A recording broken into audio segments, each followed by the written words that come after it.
Hello, everyone. Thank you for coming out. I know it's the end of the day, and hopefully this one makes you walk away with some energy and some pep and a whole new project you'd like to join me and work on. So for a show of hands, how many people saw my Cartesian genetic programming talk before? Fantastic. Okay, for those of you that did not, I'm going to skim through some of the material that was already covered there in the interest of not boring 85% of the audience. Democracy, we got to go with it. All right. So again, presentation protocol dictates you need this header. So I have to tell you about this stuff. This is what I'm going to tell you. So now you've been told what I'm going to tell you.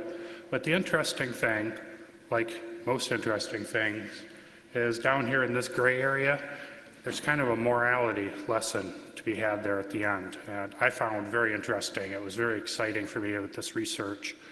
Which came together right at the end. I wasn't sure which way the morality was going to go on the airplane here, so it was very exciting right towards the end. And I can't wait to share that with you. But first off, you must understand the mindset. What leads a person to want to evolve a custom communication protocol besides hacking? And for me, how many saw the part-time scientist presentation? All right, a couple, okay. We're sending a rover to the moon. So something about the size, about this podium laid down with wheels, drives around. It'll actually go to the moon in a couple of years, sooner, if we can help it. And we need a communication protocol to talk to our rover, as there are some special needs there. So we had to devise one. And, the technical statement, what we're looking for is, your classic given and create. So there's a fixed set of hardware we have to deal with. I don't get to choose that hardware, much like most of us don't get to choose the hardware in the ATMs or anything. We have to deal with some of this hardware. I work with somebody who can choose hardware right here in the front row, so I'll direct negative questions to him. We have video and data telemetry streams coming down from the moon and being received at large satellite dishes on Earth. And on Earth, we have human drivers sitting there, and they're watching this video and this telemetry about temperatures and batteries, and they're sending up commands up to the rover. So we have two types of data coming down and one type of data coming up. So we have different, essentially three distinct sets of data streams that have to flow here. And our technical comp sci, make my college professor proud, is we need to make a finite state machine to do application and network layer control for a symmetric transceiver that's identical on Earth and the moon. All right? So we're building a transceiver, we're building a finite state machine, and we had to deal with these three separate things. It's not quite that simple. We can't just sit down and sketch it. We have some constraints. First off, a major option for us in this thing, in this contest to send a rover to the moon, is to use the public airwaves, ham radio, amateur band radio, which means we must be open, published protocol, cannot use encryption. Every one of you in here must be able to look at any packet we get and be able to decipher it and tell what was in it. We also have very long latencies. It takes 1.5 seconds or so for light to get from Earth to the moon, and then the response to get back.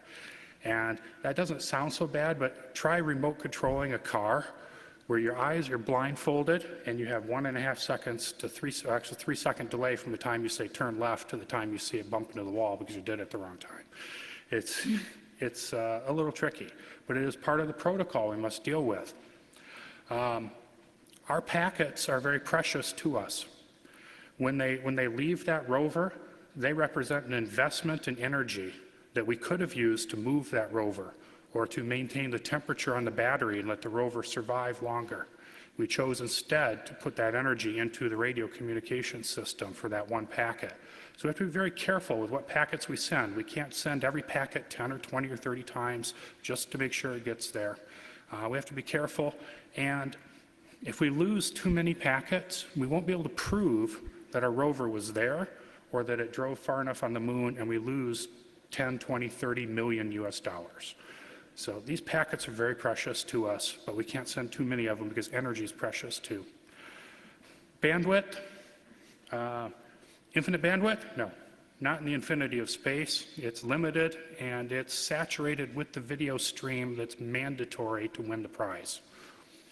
So we've already saturated that. And once our communication packets get down to Earth and they end up these big dishes, maybe down in Australia, maybe in your backyard, they're going to get tunneled through somebody else's protocol and wind up at a central station. And TCP/IP is not an option for us. Basically, connection-oriented protocols aren't really an option. It's because maintaining that with the latency just works out to be really bad. So I know how to do this process. You know how to do this process. You sit down with everyone involved and you debate. And you come up with a design and you debate it. And you come up with a design, you debate that, and then somebody brings up the debate you had last week about last week's design. And you just keep doing this cycle. I love math equations for simple things humans do, so that's a shameless math equation. There aren't too many of them in this. So once your arguments settle down, and you're not really debating algorithm anymore on the protocols, you're debating timing statistics, you're debating parameters, knobs you can tune and adjust. Great, then you just build a parameterized algorithm where you can plug and play these parameters. Maybe you pound define them in your code, and you just do a little one-off simulations to see how it's running. That works for about an hour. And you start emailing people, and they're like, oh, what about this combination? What about that combination? So you're like, okay, fine. We're going to try all combinations. So you end up with big arrays, and we've got more arrays than the stuff we tried. Big arrays of parameters you can try. And I'm sure anybody had to do this kind of stuff? A couple hands, fantastic. Thank you. I'm not alone. I love this conference. So you end up sweeping through all of these, and you've got to do them at random, and you do these parameter sweeps. And this is good for about a day until you realize my computer's busy, and I'd like to play games on it. There must be a faster way to get this. So you start to say, all right, fine, I'm gonna learn GPU programming. I'm gonna push this stuff to a GPU where I can do it faster. And I will say we had great luck with this. We had great luck with it, but it's not the end of our project. We ported unoptimized C++ code to an NVIDIA GPU, unoptimized just to see if it worked. And it was kind of interesting is that 1 second for a simulation outside of the GPU, 700 seconds for that simulation on the GPU, which normally a 700 to 1 slowdown is pretty miserable, right? But you can do so many of them at the same time on the GPU that it netted a 7 times speed up, which was cool. So now I could let the thing run for a weekend or so, and I came out with all the simulations we needed, which is great because then I could turn into my boss and the rest of the group, hey, look, we've got results. We can stop arguing. We're almost done with this project. Not done with the presentation, nobody leave. And you end up with this China chart. Say, let's look at how many communication outages we had in the simulation, and let's look at how far the rover was able to travel. We measure wheel ticks, 1,024 ticks, how far the wheel's able to move, because if we move far enough, we win money. So wheel ticks, very important mission parameter for us. And then we start to say, okay, if I send you a packet and I don't hear back from you in 5 seconds, I'll send it again. So that's our timeout. Or I could wait 30 seconds. Which of those leads to a better mission? And if you've got really terrible communications, they're about the same. If you've got pretty good communications, you want short timeouts, and you can recover. But now we have numbers. No more gut feel, numbers. And we can move on. And I thought we were done. I was pretty pleased with that. We've got 20 or 30 pages of these graphs and some recommendations for all the parameters. Like, okay, hallelujah, done. Wait. Then, in the nature of any kind of project where you're not necessarily in control, a few small changes come up. The boss in our case is talking to new sponsors, talking to new potential sponsors, partners, anything. And the rules start to change in little subtle ways for us software people. We tend to have to implement these dreams, and communication protocols, not any different than that. So our little algorithm had to change here. So given changing requirements, we must complete a continuous loop of do this over and over and over. At all times, we need a working communication protocol because we have to be able to demonstrate at any time. But every time we talk to somebody, we need to be able to tweak that protocol, maybe for their network, maybe for their concerns, their IT department gets involved. You know, you talk with somebody who's got a host of big dishes, they want you to tweak the protocol a little to be friendly with their software. Okay, well, how do I tweak that without breaking anything? And anybody been in this kind of situation? All right, fantastic. All right, that'll give you a headache, but I think in general, we all know what to do here. Wait for it.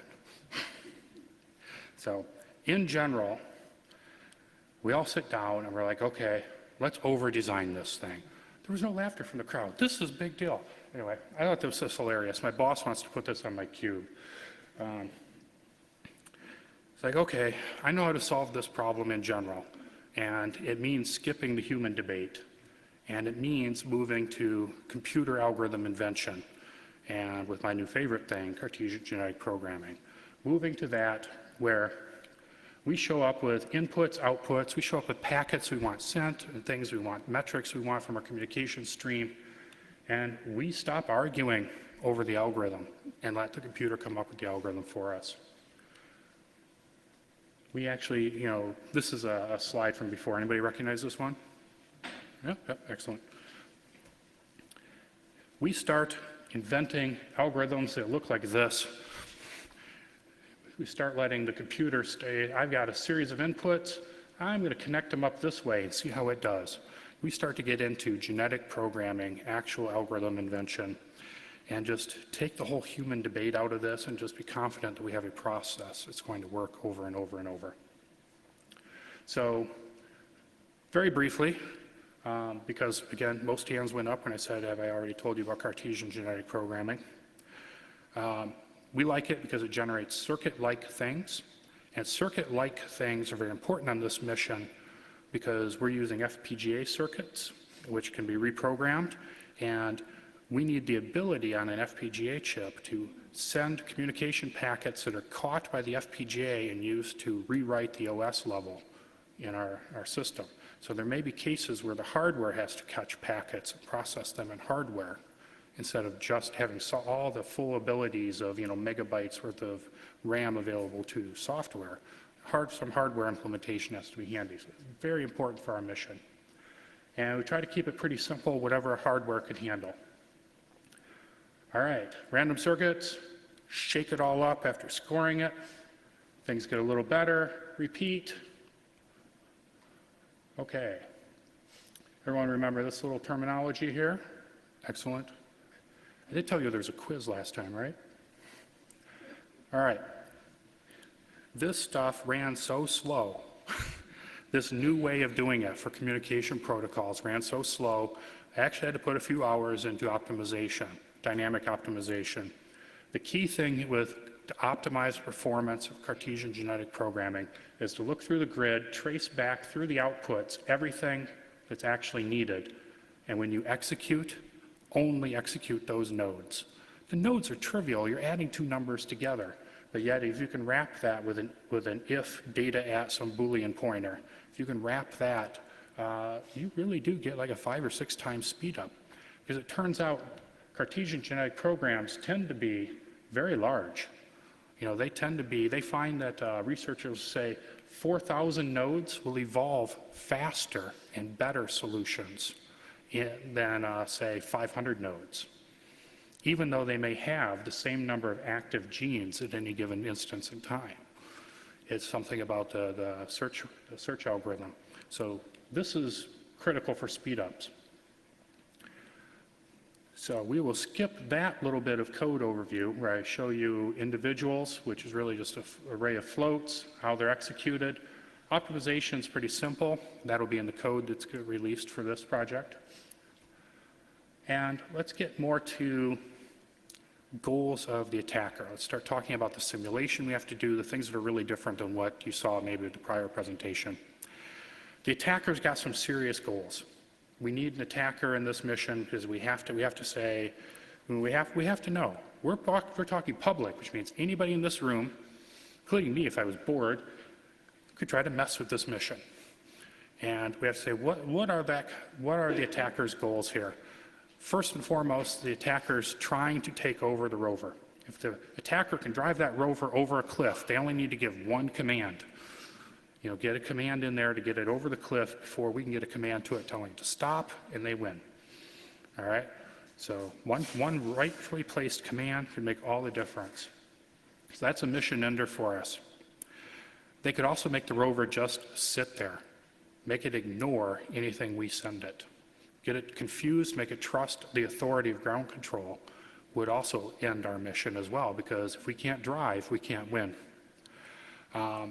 Also, if we can't prove the video was authentic, we lose as well. So if they're able to confuse our ground station about the authenticity of the video coming from space, that would also break the mission. Other high risks are confusing the human drivers with false telemetry. They might still rely on the video, but if they're looking at the data, the AI on the ground, making risk assessments, would be questioning what the humans are trying to do, and we'd have to switch over into a total manual mode, and that gets really dangerous. You could also delay execution of rover commands, which would bake the rover in the sun before it got far enough. So there are some bad things you can do here. So armed with those goals of the attacker, we created a discrete event system simulation, which sounds fancy, and I will show you the code to say this is really simple, trivial code, and I hope all of you are engaged enough to try it.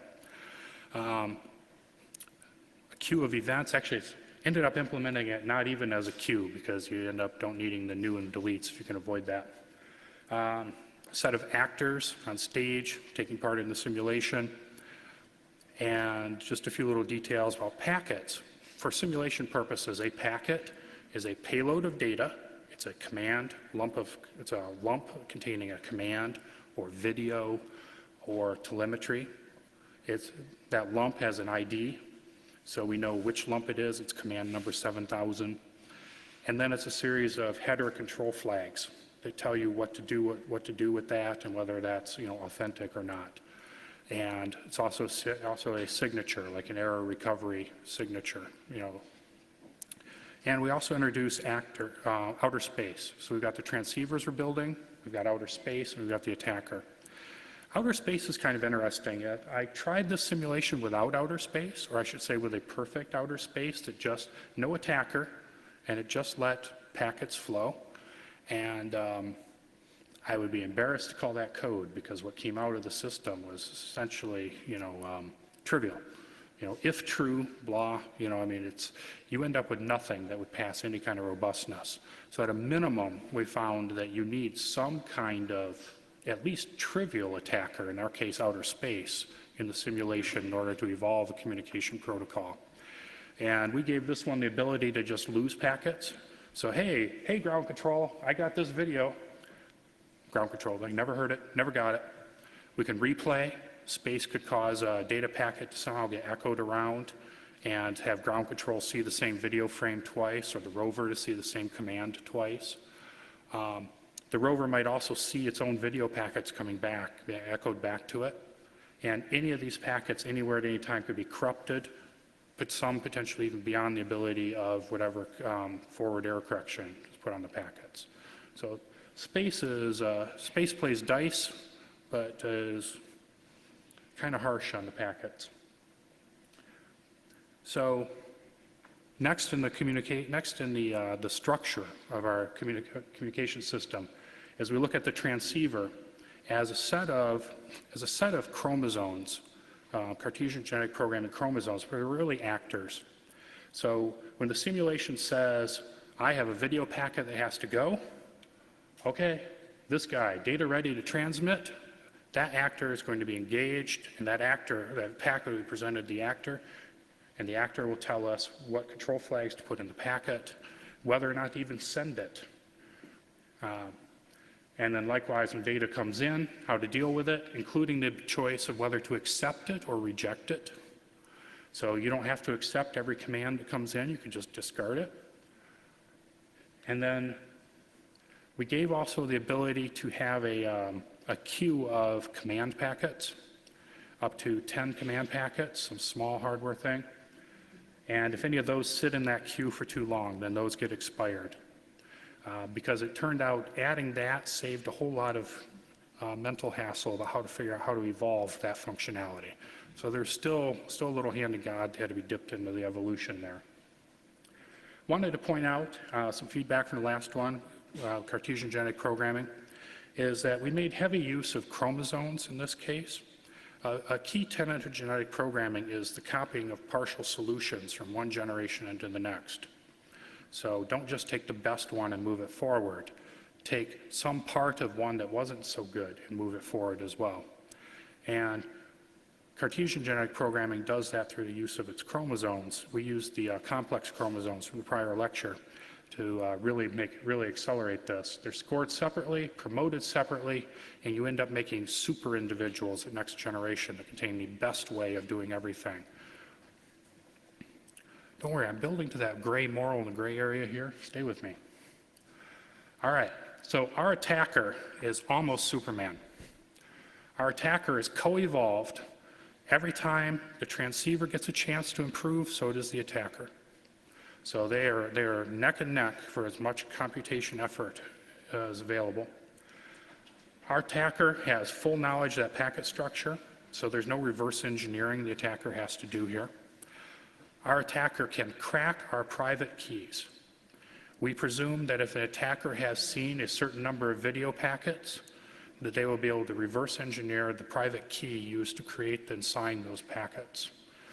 So I think consider that a worst case. No matter how many bits we want to put that in, we assume the attacker can crack that and has a large bank of computers trying to help them with it. We assume that the attacker sees every communication between the ground and the rover. You cannot hide anything from this attacker. However, the attacker cannot be man in the middle. We are sending through space to dishes on the Earth. The attacker does not have a satellite that can block those signals and retransmit them. So man in the middle is not allowed in this scheme. It would be interesting to see what could come up with, but it's not something we simulated. The attacker is able to send to the moon. The attacker is able to send to the ground stations, although there is a risk when sending. If an attacker were to send through radio to a ground station, the ground station would recognize that it did not come from the moon and that it was from an attacker, and you may have to move shortly because somebody is going to start tracking down that transmission. So when an attacker transmits to the ground station, their best bet is physical attack on the network lines and to inject packets in that way, not to transmit them over the radio. Okay? But we assume that the attacker has that advanced ability to get their packets into the data stream as if they came from the moon. So I consider that Superman. Perhaps other people know other abilities the attacker should have, but I think that's a pretty harsh attacker to evolve with. Furthermore, the attacker we consider is stateful. So it sees every packet and then it makes the decision to send a packet that goes out. And who would I send that to, or should I even send a packet? It maintains a full state machine for itself, as well as has a timer, so it can get poked even when there isn't a packet arrived. That allows it to launch a denial of service attack. The attacker is also very large, computationally large, which is why these simulations run so unbelievably slow. It's much larger than any of the Cartesian genetic grids we did for the transceiver. So it's again to mimic an attacker with many resources behind it. So try to give the attacker every advantage we could. And then we're very close to code, and then we'll start talking some philosophy here. So when you look at these simulations, you have to look at fitness, okay? And so when you take one of these individuals, a potential protocol you evolved, you run it through the simulation and you see how well it did. How well it did, that score is its fitness. And the idea of Darwinian idea that the strongest survive, the most fit survive. In the data you'll see here, the most fit are the ones that made the fewest mistakes, so they'll have the lowest score. All right? I personally find it easier to write complaints than praise. So the fewer complaints, the lower the score, and therefore the more fit. So when you see charts going down, it's getting better. All right? So every generation you have fitness, and then every once in a while you'll do something that's better than you've ever seen before, and that becomes your best fitness so far. And so you'll see generational fitness do something, you'll see best fitness step down. And every time you come up across something that's better than you've ever seen before, you stop and you do a validation. You say, okay, well, I've done my little simulation. I want to do a very harsh simulation. I want to do the real job. How well does this best thing that I've just found, how well does it do against a real validated test? And that's under the idea that the validated fitness is ridiculously hard and ridiculously expensive computationally to do. So you're taking a little shortcut by doing fitness, a smaller fitness evaluation in order to do the evolution. And in our case, we have a series of penalties here. So if I'm the transceiver and I get a packet in, I'm like, hey, I like this packet, but it's signed with the wrong key. Okay, penalty. Success for the attacker. That's a reward for the attacker. So it's plus equals fitness for the transceiver and minus equals fitness, which is a good thing for the attacker. Accepted a packet that came from the attacker, accepted unknown data lump. So if somebody offers me data lump 7,000, whether it's command 7,000 or whatnot, and that just doesn't exist and I still accept it, that's a problem. If I accept a command more than once, that's not necessarily a mission ender. If I say accept the turn left command, command number 7,000, turn left, accept that twice, that's not necessarily a mission ender because somebody might still be able to write a little code to detect that and only execute that command once, but it's still a hassle they have to deal with, so there's still a penalty there. Likewise, if I turn back every packet, say, well, I'm doing terrible by accepting all this stuff, so I'm just going to close the door. Well, that's still a bad thing. There's still a penalty there. And so forth. Oh, and the attacker, we spank the attacker every time this transceiver does something right. Anytime a valid command actually got through, we tell the attacker, you did something wrong, you can do better. So I will say this list was not the list we first started with, and that we had to evolve during this. Okay, there are some tips about this. One very important thing is, remember I said we have to validate when things go, when you come up with something better, you have to do some validation. This is the type of chart you'd want to do, is you want to do a whole bunch of probing runs, and then you want to look at the fitness and validated fitness who come out of those. And you need to make sure they are correlated. It doesn't need to be a nice straight line, okay? It doesn't get all straight liney down here, so don't worry about that fit. But it is a monotonically increasing thing. It does have a good Spearman's fit. It's important to say the little tiny fitness that I run is well correlated to the much more expensive validation that I run, because if things validate well, then I'll accept that into the mission. So overall things you want to look at is, well, can you evolve a communication protocol with Cartesian genetic programming? Is it robust? I mean, is it actually useful? And if you had to do it again, can you do it in isolation? Do you have to have only poor signal quality like outer space? Was that enough? Or do you have to have an attacker? And kind of interestingly, if you had an attacker, does an attacker evolve faster than the communication protocol? Does one win? Is there a winner here? That would be of interest. All right, so I want to show you some code quickly. How are we doing on time? Oh, Sorry, I don't have my watch. you have, Okay. So main loop. Yeah, I should have bookmarked these. Okay, so ready, blah, blah, blah. So your structure is you have an experiment, of course, and your experiment, here we go. Your experiment contains, a nifty little run. You want to run your experiment.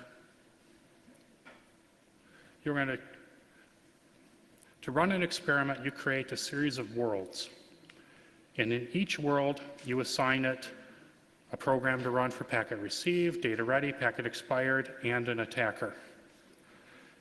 And what you want to do is combine every attacker with every individual.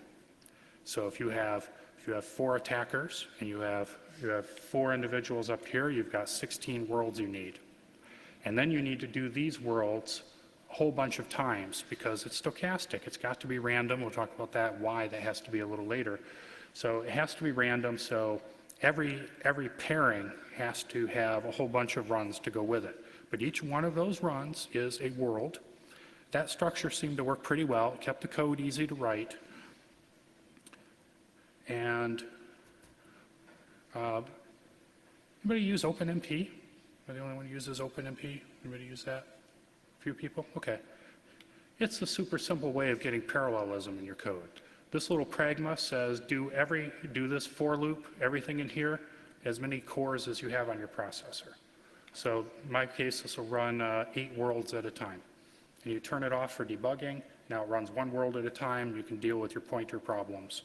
In my case, I had a lot of pointer problems debugging through this, so narrowing it down to 1 world was very helpful. So execution's pretty simple. And then it's a matter of just going through and totaling up the fitness for each of the worlds that you ran. How well did these things do in each of the worlds? Well, in the first world, the data ready, hey, I've got data, I want to send it out, that little program, that logic, might have done terrible, but the received one did pretty good. So you need to add up all those fitnesses, get them averaged out, little cleanup, and then it's a matter of scrolling through not the worlds, but the population, and say, who's got the best fitness so far? If anything got better, dump out some visualizations, do your validation. Pretty straightforward. Validation looks a lot like this, it just doesn't use an attacker. Validation is outer space on steroids. That's just noisy. I mean, it has almost, a 70% chance of echoing packets and corrupting packets. It's just the worst possible static you could imagine on the line to see how many commands can I actually get through there. So pretty straightforward stuff there. All right. So can Cartesian genetic programming make control logic? Yes. This is control logic for data ready for just one of the random examples we ran. This is an absence of an attacker. Yes. Absence of an attacker. And it's pretty straightforward once you get the hang of reading it. So my inputs are the state machine for the transmitter, the shared state across all chromosomes, the data type that's ready to be transmitted, the sequence number that would be assigned to the packet if one got sent, and the oldest sequence number that's sitting out there that we've not heard back from. So if we've sent 100 commands and we haven't heard about command 12, that sequence number would be out here. And then we're told, okay, update your own state, update the shared state. How do you want to sign this packet? And then give me two control flags you want to put on the data packet. And then hopefully that'll be received and decoded by the outside. You've got some real garbage in here, I will admit. There's some junk. So normally what you would do if you were to convert this to real code, you would auto-generate this into, say, C code, and then run that through, let the C code compiler tell you that transmit state greater than transmit state is always false. And then adding 0 to that doesn't do anything, and -0 doesn't do anything. So this is always going to shove a 0 to the shared state. So you'd let the compiler deal with that. That's nothing you have to bother writing, as long as you realize there's a next generation you do as code generation. Contrast that with control logic when you have an attacker. So much bigger. To the point we got to get a little squinty. I'm sorry I couldn't fit it all on there. It's either that or cut off some of the spaghetti down here. There's a lot more control logic, you notice. Same size Cartesian genetic grid in both cases, but more control logic evolves in the presence of an attacker, which I found interesting. Just aesthetically, I find it more interesting. There's There's a lot more uses of ors, there's some ands, there's some greater thans in here. I do find there's sort of a propensity to use constants, like this is testing to see if oldest sequence is greater than the constant 7. That's a little red flag to me about further research being needed, and that to me says this thing's memorized something about the number 7. There shouldn't be anything magical about a sequence number 7 in a valid simulation. So there's a little unexpected, undesired memorization going on here, but it was getting close. Some tips when doing this, and I'm building, we're getting close, is you need to randomize everything, because these little buggers will memorize things you don't expect. Like I first wrote the simulation, every sequence number started at 1, and I intentionally just coded in, I took all randomness out, and I just said, I'm going to skip whatever the second command being sent is, I'm just going to skip that and throw that away.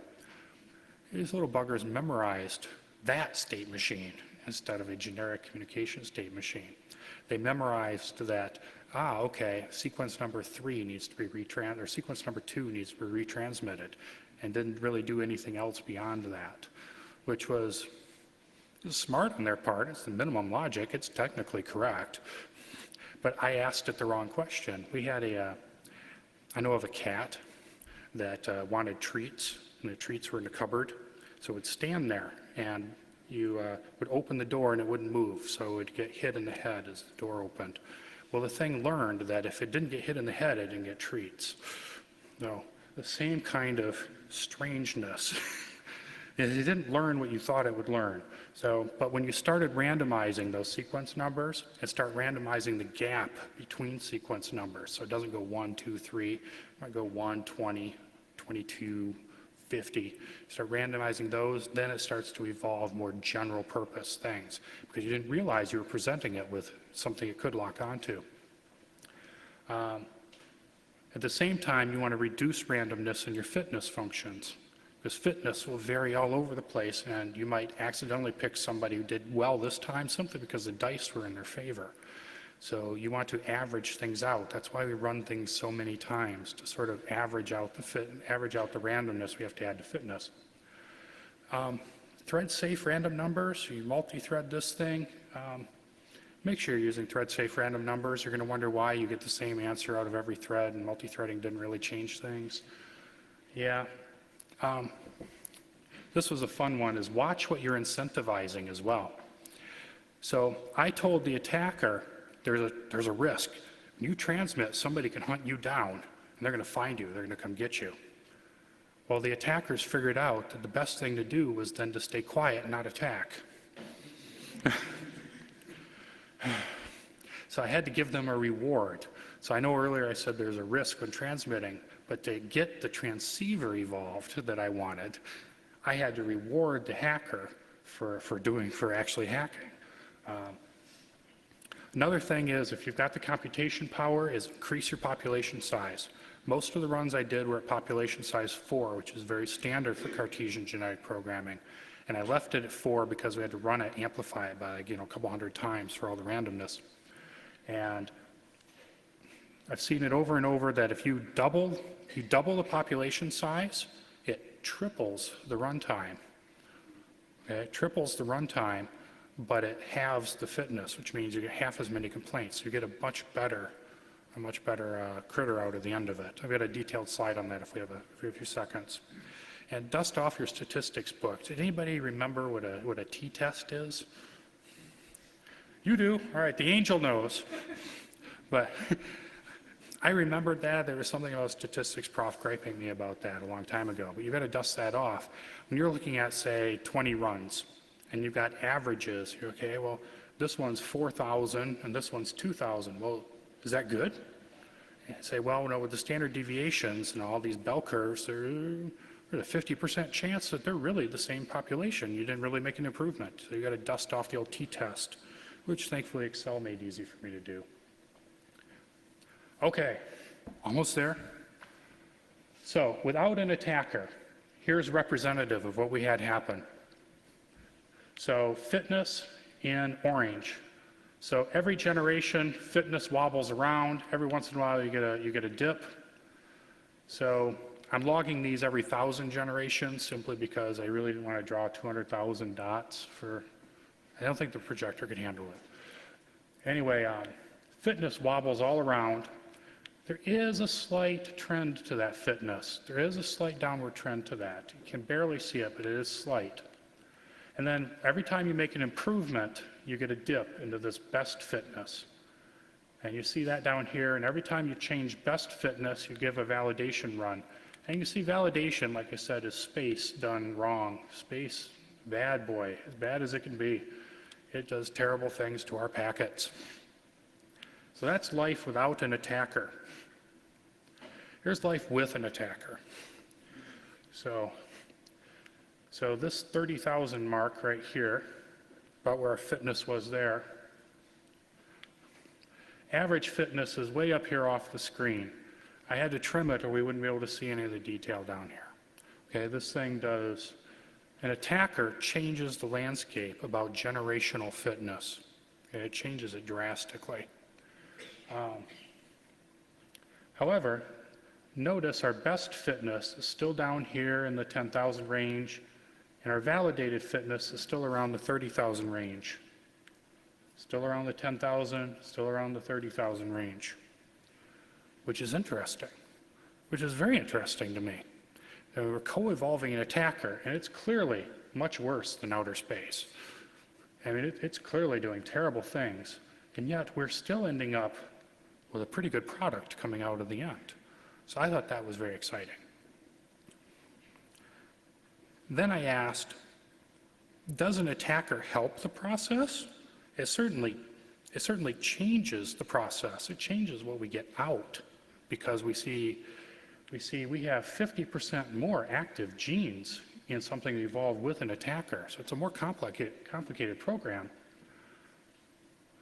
And when we apply our statistics tests, we do see that the best fitness coming out with an attacker, this is technically a different number according to the old t-test.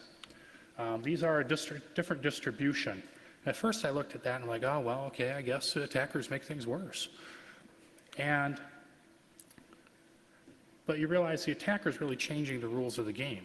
He's adding a few extra packets. He's changing how, the nature of the evaluation. So it's not fair to look at total fitness. You've got to look at the validated fitness, which was the run that's all things equal, no attacker. It's just a really terrible outer space version. We could do a lot of things attacker can, but it's not as aggressive or intelligent about it. Statistically, these are identical numbers. These are the same distribution. Now that's fascinating to me too, is that even with an attacker evolving with all these benefits, that a transceiver can still evolve, keep up with the attacker, and still produce something that performs as well as if it had evolved without the attacker. So, okay, to me that doesn't say attacker helps or doesn't help. That just says the attacker changes things. Now, this is of interest too, is if we look at the generational fitness, we see that without an attacker, the fitness is going down slightly. The validated fitness is dropping a little bit, or the fitness is dropping a little bit. So without an attacker, things are getting a little better over time. With an attacker, our fitness generation to generation isn't changing at all. The fitness functions are not.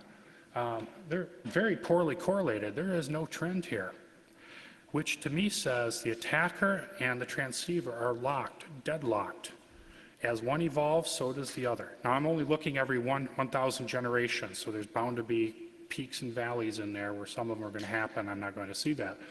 But these two are locked into an eternal struggle with neither one winning and neither one losing, which I find very interesting. And yet, with neither one losing, with fitness not getting any better over time, we still produce just as well at our day job. Okay? We have the extra overhead to deal with the attacker and still deal with our day job.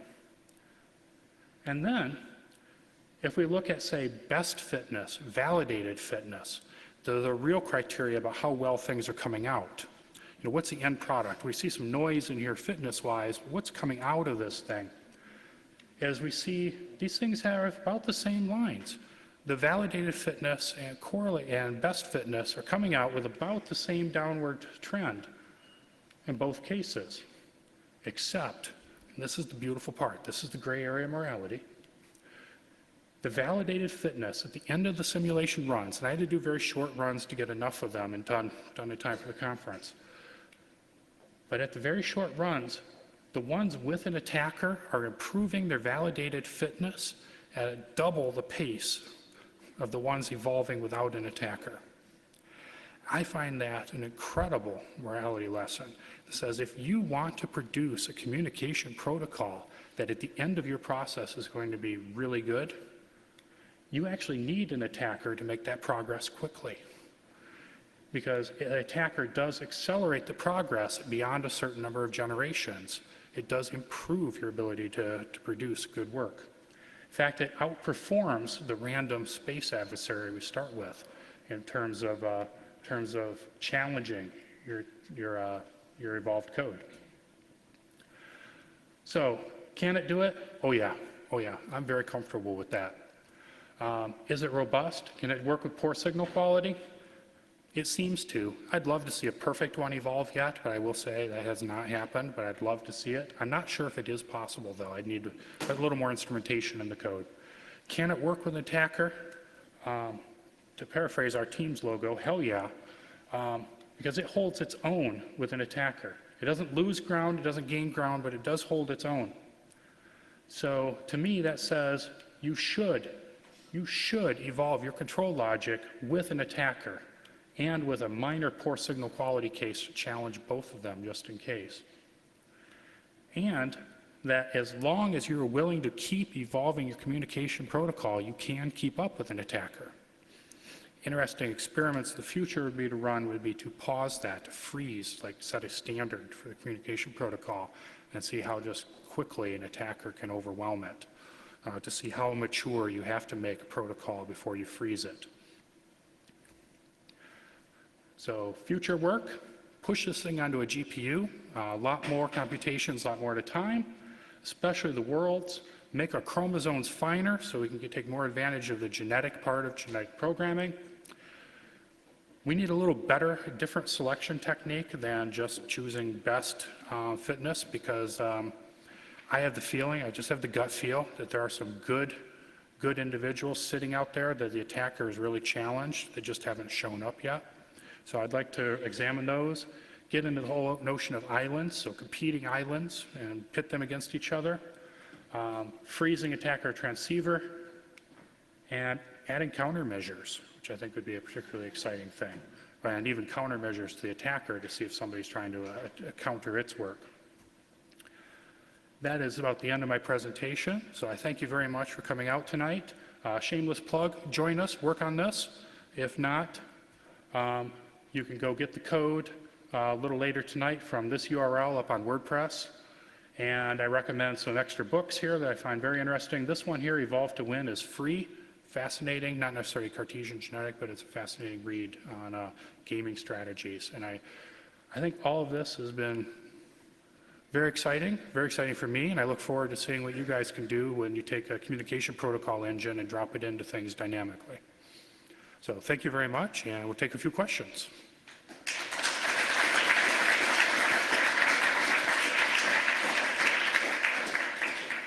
And please remain seated till we finished. And he has some more t-shirts to give out. Swag. So, yeah. So the first question comes already from the IRC. The one question is, how do you debug an algorithm generated by this? Very carefully. You usually, I print them out. You saw some of the photos here. I might print that out to trace through that by hand, but in general, you need to run it through the simulation. And as long as we're waiting, I'll toss up a few other images. So here is a packet received program that was evolved for the transceiver. And here is an attacker's program. The attacker gets pretty vicious. All right, that was a good question. How do you debug this? And you really need to trust your simulation. You do some test runs. Maybe remove randomness. Can't give you a T-shirt. Sorry, it was a good one though. He needs to come down if he's here. Okay, next question I think was here. Have considered that there might be more than one attacker at a given time, so that you could have the attackers punished if another attacker was better than a given attacker. No, I've not considered a community of attackers. I presume that the attackers would pool their resources for cracking keys as opposed to launching multiple independent attacks. However, the system being chromosomes with an attacker just being a chromosome, you could easily launch as many of those as you need and add them to the system. That would be very interesting to see if multiple attackers can actually swarm it. That would be fascinating. Join me. Download, write, join. Wear this while you do it. Yeah, go ahead. I was wondering if you had tried your generated attackers against your manually created protocols from your initial attempts. No, I have not. The code bases are so wildly different. The manually created one actually has fairly poor support tools around it, so I haven't been able to really fit that in. I'd love to, though. Next question. That was great. I love that one.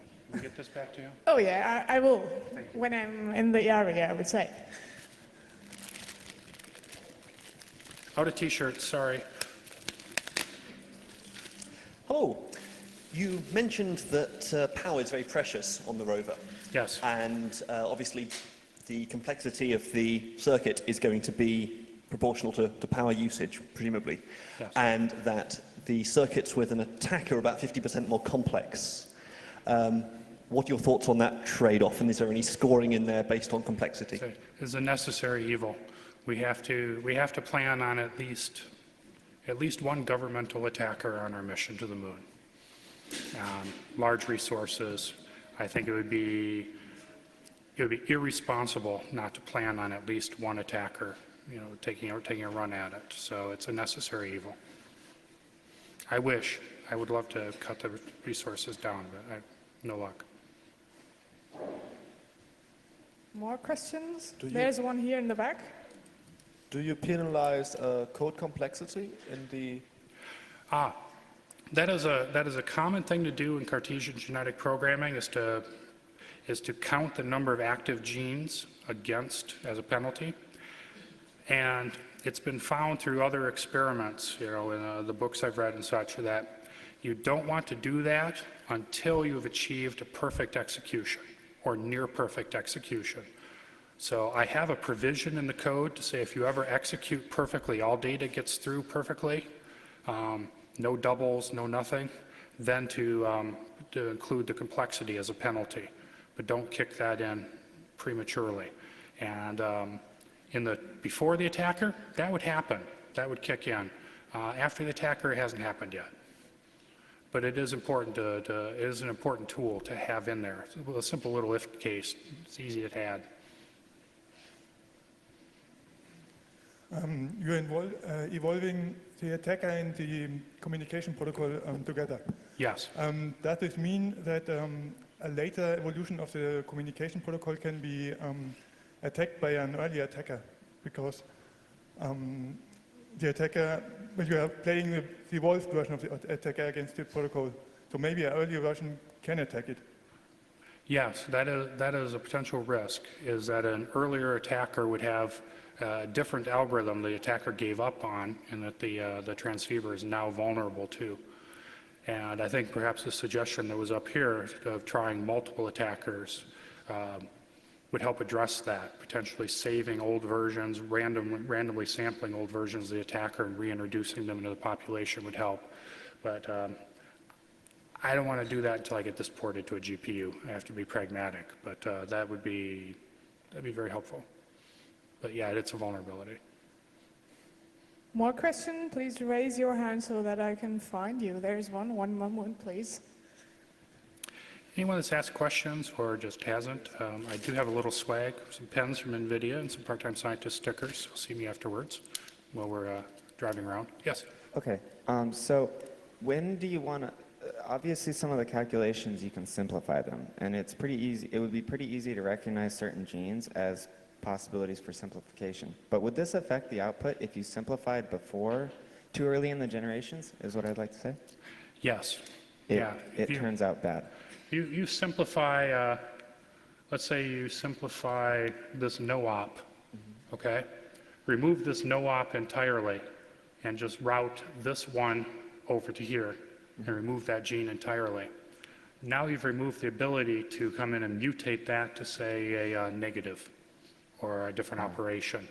And that does seem to affect the Cartesian genetic programming. You want to leave in the bloat for as long as possible and only optimize at the end when you harvest, because it really does seem to affect the reliability.